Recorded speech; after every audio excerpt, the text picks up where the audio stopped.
और क्योंकि यहाँ पर खबर और योग दोनों का है जबरदस्त कॉम्बो, यानी आपकी सेहत भी और आपका दिमाग भी रहे तंदुरुस्त। तो सबसे पहले शुरुआत ब्रेक की बात कर रहे हैं योग के साथ में ही, और जैसा हमने जिक्र किया था कि सूर्य नमस्कार के साथ में शुरुआत करेंगे, लेकिन उससे पहले क्योंकि आयुषी और साक्षी ने आपको दिखाया किस तरीके से आप वार्म अप कर सकते हैं, और अब सूर्य नमस्कार की बारी। बिल्कुल पूजा, बिना देरी के कौन कौन से वो स्टेप्स होते हैं जो सूर्य नमस्कार में करने होते हैं वो मैं और साक्षी दर्शकों को बता देते हैं। तो देखिए सूर्य नमस्कार की फिलहाल आप तस्वीरें देख रहे हैं किस तरीके से आप सूर्य नमस्कार कर सकते हैं। देखिए योग हमेशा कहा जाता है कि करिए योग रहिए निरोग, यानी योग ऐसा आपके लिए एक व्यवस्था है, आपके लिए एक ऐसा प्रयास है जिसके ज़रिए आप अपनी सेहत को एकदम ठीक रख सकते हैं, आप तंदुरुस्त रख सकते हैं, आपका तन मन दोनों तंदुरुस्त रहेंगे। और उसकी वजह होती है क्योंकि देखिए जब आप योग करते हैं तो आपका योग के साथ साथ आपकी बॉडी मूवमेंट के साथ साथ आपका ध्यान भी होता है एक तरीके से, और ध्यान आपके दिमाग को शार्प करता है। और जब आप बात करते हैं योग की, यानी जब आपकी फिजिकल एक्टिविटीज़ होती हैं तो वो आपकी बॉडी को फ्लेक्सिबल बनाता है। और सूर्य नमस्कार को बहुत ही अच्छा माना गया है। कहा जाता है कि सुबह सुबह अगर आप सूर्य नमस्कार करते हैं तो आप हमेशा तंदुरुस्त रहते। देखिए, और ये दिल दिमाग दोनों के लिए फ़ायदेमंद होता है, जिसका जिक्र भी हम अभी कर रहे हैं। तो ये तो हुई बात सूर्य नमस्कार की, लेकिन आगे भी लगातार बने रहेगा क्योंकि खबरों के साथ साथ पेट की चर्बी कम करने का बड़ा एक्सक्लूसिव योग आयुषी और साक्षी ने पूरा रिसर्च करके आपके लिए रखा है, तो आप बने रहिएगा। अभी खबर का फिलहाल रुख कर लेते हैं। टीएमसी नेता अभिषेक बनर्जी को ईडी का समन। अभिषेक बनर्जी को ईडी ने कल पूछताछ के लिए बुलाया है। टीचर भर्ती घोटाला मामले में ईडी ने भेजा है समन।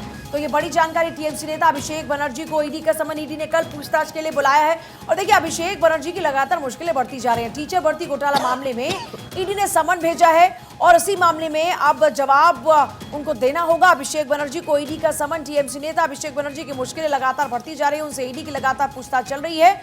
और अब टीचर भर्ती घोटाला मामले में ईडी ने अभिषेक बनर्जी को भेजा है समन। ये बड़ी जानकारी, टीएमसी नेता अभिषेक बनर्जी को ईडी का समन। ईडी के सवालों का सामना करना पड़ेगा अभिषेक बनर्जी को। और बड़ी बात यह देखिए, टीचर भर्ती घोटाला मामले में घिरे हुए हैं। टीचर भर्ती घोटाला मामले में समन भेजा गया है और इसको लेकर उन्हें जवाब देना होगा। अभी देखिए ईडी के लगातार समन जा रहे हैं जहां जहां पर भी घोटाले हुए हैं, जो लोग इस घोटाले से संलिप्त हैं। तो अभी फिलहाल अभिषेक बनर्जी के लिए बड़ी मुश्किलें। और क्योंकि खबरों की बात कर रहे हैं और खबरों से पहले मैंने जिक्र किया था कि पेट की चर्बी घटाने का एक्सक्लूसिव योग साक्षी और आयुषी के पास है, तो जरा वो भी एक बार देख लीजिए कैसे आप अपनी पेट की चर्बी को कम कर सकते हैं। हमेशा कहा जाता है कि सारे रोग पेट से आते हैं, और अगर आप पेट की चर्बी को कम करते हैं, अगर पेट के लिए आप लगातार एक्सरसाइज करते हैं, योग करते हैं, तो डेफिनेटली आप स्वस्थ रहेंगे। बिल्कुल पूजा, और उस बीच बहुत इंपॉर्टेंट हो जाता है क्योंकि अमूमन हम देखते हैं कि बॉडी का फैट कम हो जाता है लेकिन बेली फैट कम नहीं होता। रीजन कई सारे होते हैं कि हम ऐसा खाने का सेवन करते हैं, और आजकल तो फेस्टिवल सीजन चल रहा है और भी ज्यादा मुश्किल होता है अपनी हेल्थ का ख्याल रखना। लेकिन उस बीच अगर आप सुबह 1 से 2 घंटा योग कर लेते हैं, और वो भी खबरों के माध्यम से बाखबर होते हुए योग कर लेते हैं, तो वो बहुत अच्छा सेहत के लिए होगा। और खासतौर पर ये जो एक्सरसाइजेज अब हम कर रहे हैं, दरअसल ये भी एक बड़ा जबरदस्त योग है कि आपको खबर के साथ साथ योग भी मिल रहा है। और इसलिए आयुषी और मैं दोनों फिलहाल जो अब योगासन करेंगे कुछ देर तक, वो सभी बेली फैट रिड्यूस करने के लिए होंगे। बिल्कुल, मैं आपको बता दूं कि ये सर्पासन है जिसमें आपको इस योगा मैट के ऊपर ऐसे उल्टे लेट जाना है। आपको मेक श्योर करना है कि आपके फीट जो है पीछे वो रिलैक्सिंग पोजीशन में हो। अब उसके बाद हाथ आपको धीरे धीरे पीछे ले जाने हैं। आप फर्श पे उल्टा लेटिए, हाथों को पीछे ले जाइए, इनको लॉक कीजिए और खुद को पीछे स्ट्रेच कीजिए। और चलिए योग आप लगातार देखते रहिए, और इसी के साथ में खबरों में भी आगे बढ़ते हैं और बात करते हैं। दिल्ली में विदेश मंत्री डॉक्टर एस जयशंकर ने मलेशिया के विदेश मंत्री से मुलाकात की। कई अहम मुद्दों पर इस दौरान चर्चा हुई। अपनी पहली भारत यात्रा पर वो रहे हैं, जामरी अब्दुल कादिर अपनी पहली भारत यात्रा पर रहे थे। ऐसे में देखिए उनका अनुभव भी अच्छा रहा था क्योंकि मुलाकात हुई उनकी दिल्ली में विदेश मंत्री डॉक्टर एस जयशंकर और मलेशिया के विदेश मंत्री की मुलाकात हुई। ऐसे में देखिए कई अहम मुद्दों पर, कई महत्वपूर्ण मुद्दों पर दोनों के बीच में चर्चा हुई, दोनों के बीच में बातचीत देखने को मिली। और जिसके बाद में देखिए जानकारी ये भी है कि उनकी ये पहली भारत की यात्रा थी जो कि काफ़ी अच्छी भी मानी जा रही है। और ऐसे में देखिए इसको इस तरह से भी समझा जा सकता है कि दोनों देशों के बीच में जो रिश्ते हैं वो और भी ज़्यादा मजबूत होते हुए इसी के साथ में नजर आने लगेंगे। साक्षी। बिल्कुल आयुषी, और इसके साथ में अगली खबर दर्शकों को बता दें कि दुश्मनों पर प्रलय का सफल प्रशिक्षण किया गया है। सतह से सतह पर मार करने वाली ये मिसाइल है प्रलय, इसका नाम है। 350 से 500 किलोमीटर के भीतर निशाना साधने की क्षमता ये मिसाइल रखती है। आप देखिए, चीन और पाकिस्तान की सीमा में निशाना साधने की क्षमता इस मिसाइल की है। बात करें इसके वजन की तो 1000 किलो के हथियार ले जाने की क्षमता इस मिसाइल में है। नाम प्रलय है। मुख्य लक्ष्य के रडार और कम्युनिकेशन केंद्र कमान इसमें है। नियंत्रण केंद्र में एयरफील्ड होते हैं और उसका प्रयोग किया जाता है। ओडिशा तट के पास में अब्दुल कलाम द्वीप पर इसका प्रशिक्षण किया गया, यानी कि टेस्टिंग की गई। द्वीप पर सभी अपेक्षाओं का सफल प्रशिक्षण यहां पर सामने आया है। और इसी के साथ आगे बढ़ते हुए आपको बता दें कि भूटान नरेश से मिले महाराष्ट्र के मुख्यमंत्री शिंदे। दोनों देशों के बीच संबंधों को बढ़ाने पर चर्चा हुई। भारत के 8 दिवसीय दौरे पर है भूटान के राजा वांगचुक। पूजा, देखिए बिल्कुल दोनों देशों के बीच में संबंधों को आगे बढ़ाने पर चर्चा हुई है। भूटान नरेश से महाराष्ट्र के मुख्यमंत्री शिंदे की ये मुलाकात, जिसका जिक्र हो रहा है अखबारों के अंदर, और दोनों ही देशों के बीच में देखिए संबंध बढ़ाने पर कैसे मजबूत संबंध हों। देखिए भारत और भूटान के संबंध बेहतर रहे हैं और अब उसे और बेहतर करने की दिशा में कदम बढ़ाया जा रहा है। दोनों ही देशों के बीच में कैसे बेहतर संबंध हो और किस तरीके से इस रिश्तों को मजबूत किया जा सकता है, दोनों देशों के बीच में इन संबंधों को लेकर भी यहाँ पर देखिए चर्चा हुई है, जिसका जिक्र अभी हम कर रहे हैं। अब सीधे फिर से एक बार पलक का रुख कर लेते हैं। पलक, स्थानीय अखबारों का, क्योंकि हम लगातार आपसे अपडेट ले रहे हैं कि वहाँ के स्थानीय अखबारों में कौन कौन से मुद्दे हैं जिनको जगह मिल रही है। अब सीधे आपके पास आते हुए यही जानना चाहेंगे कि कौन कौन से विषय इस वक्त हैं जो चुनावी माहौल में नजर आ रहे हैं। किन किन विषय का अगर आप पूरा जिक्र कर रही हैं तो मैं जहां भी जा रही हूं हर किसी की जुबान पर लाडली बहना योजना का नाम जरूर है, चाहे वो कांग्रेस हो चाहे वो बीजेपी हो। हालांकि बीजेपी तो कहती है कि भाई हम, जब उनसे सवाल किया जाता है कि आपको इतने 3 महीने पहले, चुनाव के 3 महीने पहले लाडली बहना की याद क्यों आई, बार बार कांग्रेस भी ये सवाल करती है। लेकिन इस पर बीजेपी का कहना होता है कि हमें 3 महीने पहले नहीं, हम हमेशा से हम बहनों बेटियों को सोचते आ रहे हैं। वो उज्ज्वला योजना का यहाँ पर बात की जाती है, लाडली बहना की बात की जाती है। तो लाडली बहना बनाम गारंटी से तीखी हो गई है अब चुनावी जंग, और भी ज्यादा क्यों हो गई है? अगर हम मतदाताओं के वादों की बात करें तो कांग्रेस की तरफ से क्या क्या वादे किए गए वो जल्दी से मैं आपको बता देती हूँ, और बीजेपी की तरफ से क्या क्या वादे किए गए वो भी आपको अखबारों में, स्थानीय अखबारों में इनका जिक्र है। ये जो विषय है, जो वहाँ पर सियासी बयान सुनने को मिल रहे हैं, देखने को मिल रहे हैं, क्या इनका जिक्र अखबारों में है वहां के? बिल्कुल पूजा, मेरे हाथ में ये न्यूज़पेपर की कटिंग है, हालांकि क्योंकि फिलहाल मेरे पास न्यूज़पेपर तो नहीं है, लेकिन कटिंग मेरे पास इसके यहाँ पर मौजूद है। और इसमें प्रॉपर कांग्रेस के क्या कुछ वादे हैं, बीजेपी के क्या कुछ वादे हैं, लाडली बहना का यहाँ पर जिक्र बार बार हर अखबार में आपको फ्रंट पेज पे मिल जाएगा। कांग्रेस की बात करें तो कांग्रेस भी बात करती है नारी सम्मान की, और उसके तहत 1500 देने की कांग्रेस बात करती है। बीजेपी की बात करें तो बीजेपी का कहना है कि लाडली बहना में अभी हम जो पैसे दे रहे हैं इसको हम आगे बढ़ाकर 3000 रुपये कर देंगे। 500 रुपये में सिलेंडर का वादा करती है कांग्रेस। बीजेपी भी उज्ज्वला योजना, महिलाओं की जो सिलेंडर है उसके लिए एक योजना लेकर आई है। हर छात्र को छात्रवृत्ति और मुफ्त में शिक्षा, ये कांग्रेस का वादा है। सरकारी पदों को भरने, किसान कर्ज माफी, नर्मदा कॉरिडोर का निर्माण। क्योंकि पूजा अगर बात करें मध्य प्रदेश की तो नर्मदा नदी मध्य प्रदेश की लाइफलाइन कही जाती है, तो जो सियासत है वो भी नर्मदा नदी के आसपास आगे पीछे घूमती है। तो यहाँ पर नर्मदा कॉरिडोर के निर्माण की बात भी कांग्रेस की तरफ से कही जा रही है। बीजेपी की बात करें तो प्रदेश का सबसे बड़ा फ्लाईओवर बन रहा है, रिंग रोड का निर्माण कार्य जल्द होगा, ये बीजेपी की तरफ से कहना होता है। मदन महल पहाड़ी रोपवे पर लगेगा, सीधे ग्वारी घाट पहुंच सकेंगे। जबलपुर की अगर हम बात कर लें तो मदन महल स्टेशन से ग्वारी घाट के लिए रोपवे की बात करते हैं। तो कुल मिलाकर दोनों ही तरफ से जो वादे हैं वो किए जा रहे हैं। हालांकि पूजा, जब जब चुनाव नजदीक आते हैं वादों की तो लड़ी सी लग जाती है, लेकिन जैसे नतीजे आते हैं कहीं अब वो माननीय गायब हो जाते हैं, कहीं वो नेताजी गायब हो जाते हैं, और वादे भी कहीं ना कहीं गायब नजर आते हैं। बिल्कुल पलक, तमाम मुद्दे हैं जिनको लेकर आगे भी जानकारी आपसे लेते रहेंगे, आगे भी चर्चा करेंगे। लेकिन अब खबरों में आगे बढ़ते हैं और बात करते हैं नीतीश कैबिनेट के अहम फैसले की। आरक्षण बढ़ाए जाने के प्रस्ताव पर आखिरकार मुहर लग चुकी है। 9 नवंबर को बिहार विधानसभा में आरक्षण बढ़ाए जाने का बिल सरकार के द्वारा लाया जाएगा। यानी कि देखिए, जब विस्तार से इसके ऊपर चर्चा होगी, जब ये बिल लाया जाएगा तो ऐसे में देखना होगा क्या कुछ तस्वीरें देखने को मिलती है, क्योंकि मांग इसकी काफी समय से उठाई जा रही थी। नीतीश कैबिनेट के द्वारा ये देखिए अहम फैसला लिया गया है और उसके अंदर आरक्षण बढ़ाए जाने के जो प्रस्ताव था उसको आखिरकार मुहर लग चुकी है, क्योंकि चर्चाएं काफी समय से इसकी चल रही थी। अब ऐसे में देखिए 9 नवंबर को यानी कि कल ही बिहार विधानसभा में आरक्षण बढ़ाए जाने के बिल सरकार के द्वारा लाया जाएगा। और ऐसे में देखिए तस्वीरें इंपॉर्टेंट इसलिए भी हो जाती है, महत्वपूर्ण इसलिए भी हो जाती है क्योंकि जब ये बिल पेश किया जाएगा विधानसभा में, तब विधानसभा का रुख क्या होगा, क्या उसके बाद में कुछ झड़प जैसी स्थिति देखने को मिलेगी, क्योंकि विपक्ष क्या कुछ कहेगा, तमाम बातें देखने को मिलेगी। साक्षी। बिल्कुल आयुषी, और इस बीच बिहार विधानसभा में सीएम नीतीश के स्टेटमेंट पर बवाल देखने को मिल रहा है। दरअसल बीजेपी का आरोप है कि नीतीश ने महिलाओं के लिए अभद्र भाषा का इस्तेमाल किया है। नीतीश पर बढ़ती उम्र का असर देखने को मिल रहा है, उन्हें सीएम बने रहने का अधिकार नहीं है। तो नीतीश कुमार के बयानों की वजह से एक बार फिर से वो घिरते हुए नजर आ रहे हैं नीतीश कुमार, जिसकी वजह से बीजेपी ने बोला कि आप महिलाओं के लिए अभद्र भाषा का प्रयोग कर रहे हैं, जो कि सही नहीं है। और ये बड़ा आरोप बीजेपी के द्वारा नीतीश सरकार के ऊपर, बिहार सरकार के ऊपर। और महिलाओं को लेकर जो बयान दिया गया था वो दरअसल ये था कि पढ़ी लिखी महिलाएं गर्भधारण से बचती हैं। और नीतीश के इसी बयान के बाद में जो भाजपा है वो भड़क गई है। सीएम नीतीश कुमार ने शिक्षा और प्रजनन दर में साम्य सदन को समझाया। उन्होंने कहा कि महिला शिक्षित होगी तो गारंटीड प्रजनन दर कम होगी।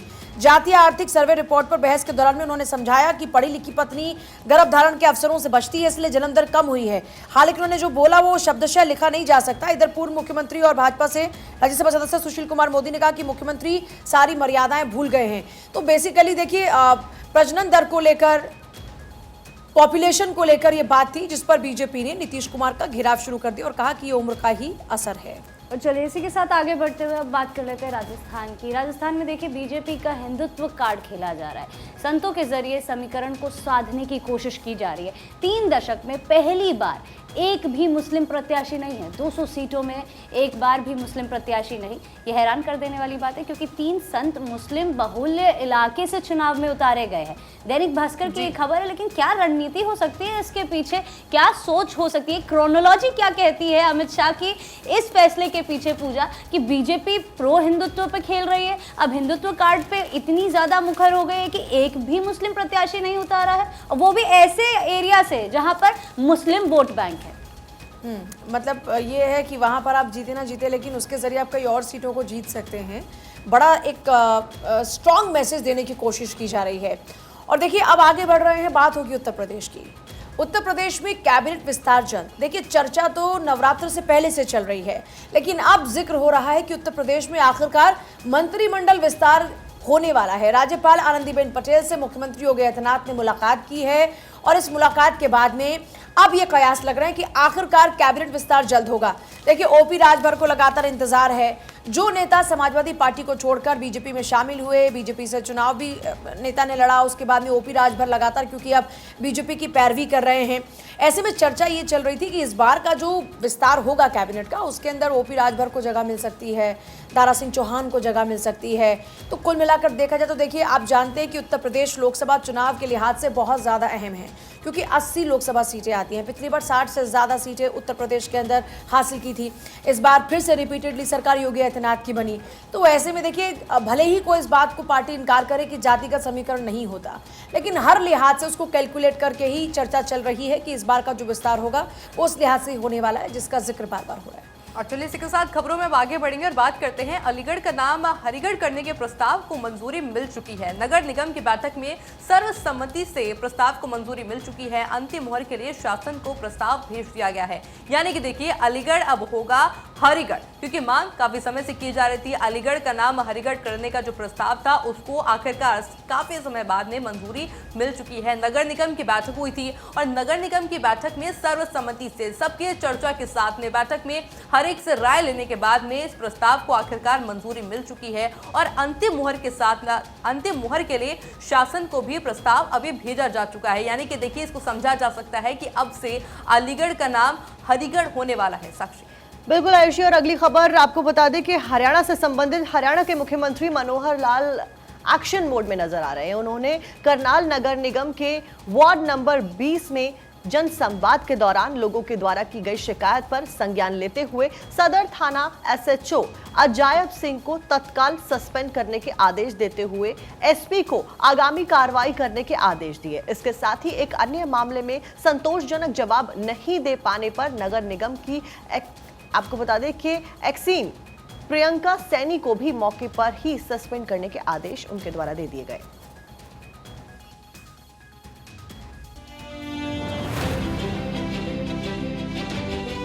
आम लोगों की समस्या के समाधान के लिए मुख्यमंत्री मनोहर लाल लगातार कार्यरत हैं।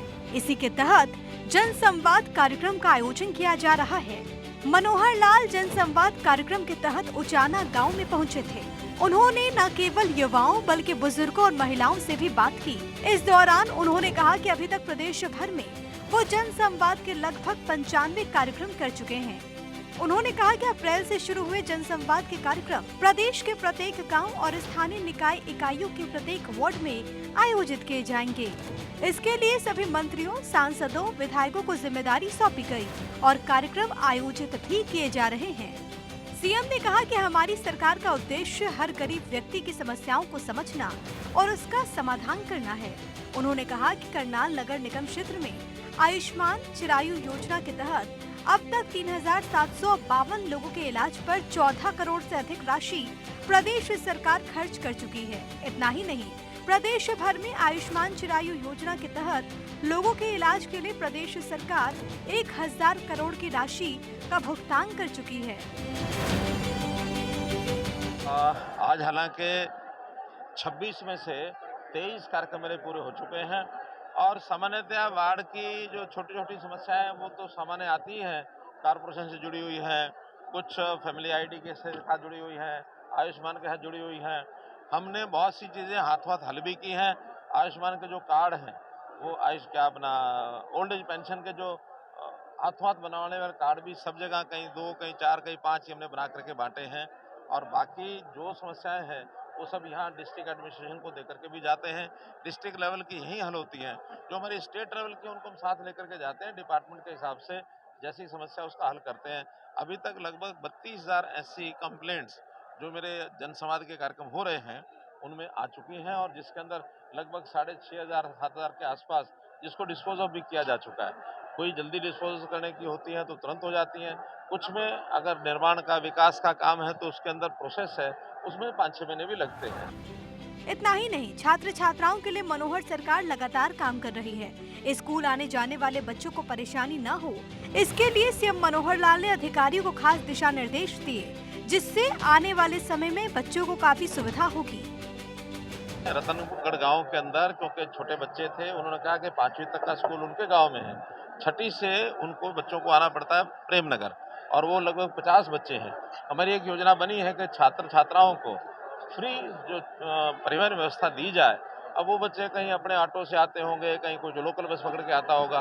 50 बच्चे होने के बाद मैंने निर्देश दिया है कि स्कूल की एक ट्रिप सवेरे प्रेमनगर तक और एक दोपहर को जब छुट्टी होगी, जो भी समय होगा उस समय वापस गाँव तक। जन संवाद कार्यक्रम के दौरान सीएम मनोहर लाल ने लोगों की समस्याएं सुनी।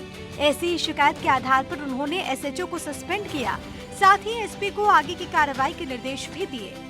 एक आध जगह इस प्रकार की शिकायतें मिली हैं कि जहां बार बार शिकायत करने के बाद भी उसका हल नहीं निकालते हैं, तो उसमें एक एसएचओ को और एक एक्ससीएन को, 2 लोगों को मैंने सस्पेंड भी किया है। लेकिन उनकी गलती बाद में जो बताई है कि उतनी गलती नहीं है जितनी वहाँ बताई गई है। फिर भी रिपोर्ट लेने के बाद डिप्टी कमिश्नर रिपोर्ट लेंगे और रिपोर्ट लेने के बाद मुझे अगर कन्विंस करते हैं कि उनका दोष नहीं है तो उनको बहाल भी किया जाएगा। हाँ, अभी सस्पेंड रहेंगे, लेकिन मुझे लगता है अभी जल्दी उनकी रिपोर्ट डीसी जो है दे देंगे। इस कार्यक्रम के दौरान सीएम मनोहर लाल भावुक भी हो गए। उचाना गांव की युवती द्वारा अपने स्वास्थ्य संबंधी समस्या बताए जाने और बच्ची के पालन पोषण के लिए सहायता राशि की मांग करने पर मुख्यमंत्री ने तत्काल अपनी तरफ से 50,000 रुपए देने की घोषणा ही नहीं की, बल्कि युवती के खाते में पैसे ट्रांसफर करने के संबंध में अधिकारियों को निर्देश भी दिए। उचाना गांव के युवक द्वारा लाइब्रेरी संबंधी मांग रखे जाने पर मुख्यमंत्री ने तत्काल 5 लाख रुपए देने का ऐलान किया। एक युवक की तरफ से आईटीआई इंस्ट्रक्टर्स की भर्ती होने के बावजूद उन्हें नियुक्ति नहीं मिलने का मामला उठाए जाने पर सीएम ने कहा कि इस मामले में पहले ही निर्देश दिए जा चुके हैं। अगले 10 दिन में डॉक्यूमेंट स्क्रूटनी के पश्चात पात्र अभ्यर्थियों को जल्द से जल्द नियुक्ति दी जाएगी। इसके साथ ही उन्होंने कहा कि हरियाणा प्रदेश में पिछले 9 सालों में योग्यता के आधार पर भर्ती हुई है। यदि नौकरी के नाम पर किसी अधिकारी, कर्मचारी या फिर अन्य ने पैसे लिए तो बताइए, 48 घंटे के भीतर सख्त कार्रवाई की जाएगी। मौके पर नगर निगम के मेयर रेणु बाला गुप्ता, डीसी अनीश यादव, एसपी शशांक कुमार सावंत और विभिन्न विभागों के वरिष्ठ अधिकारी मौजूद रहे। और देखिए, जब आप बात करते हैं अपने पूरे बॉडी के वर्कआउट की तो सबसे इम्पोर्टेंट होता है आपका बैक पार्ट। उसे स्ट्रॉन्ग करने के लिए आयुषी और साक्षी आपको सिखाने जा रहे हैं एक बार फिर से एक बेहतरीन योग। त्रिका भुजंगासन पूजा हम यहाँ पर दर्शकों को बताएंगे, जो न केवल आपके बैक को स्ट्रॉन्ग करता है बल्कि आपके बेली फैट को भी कम करता है, जिसकी वजह से आज के समय में अधिकतर लोग परेशान हैं। जिस तरह की लाइफस्टाइल आज के समय में हो गई है, ऐसे में वर्कआउट करने का समय नहीं मिल पाता और स्पेशल फोकस अक्सर महिलाएं भी और मर्द भी अपने पेट पर करना चाहते हैं। तो भुजंगासन के पोस्चर में आपको जाना है। साक्षी एक बार आपको करके बताएंगी।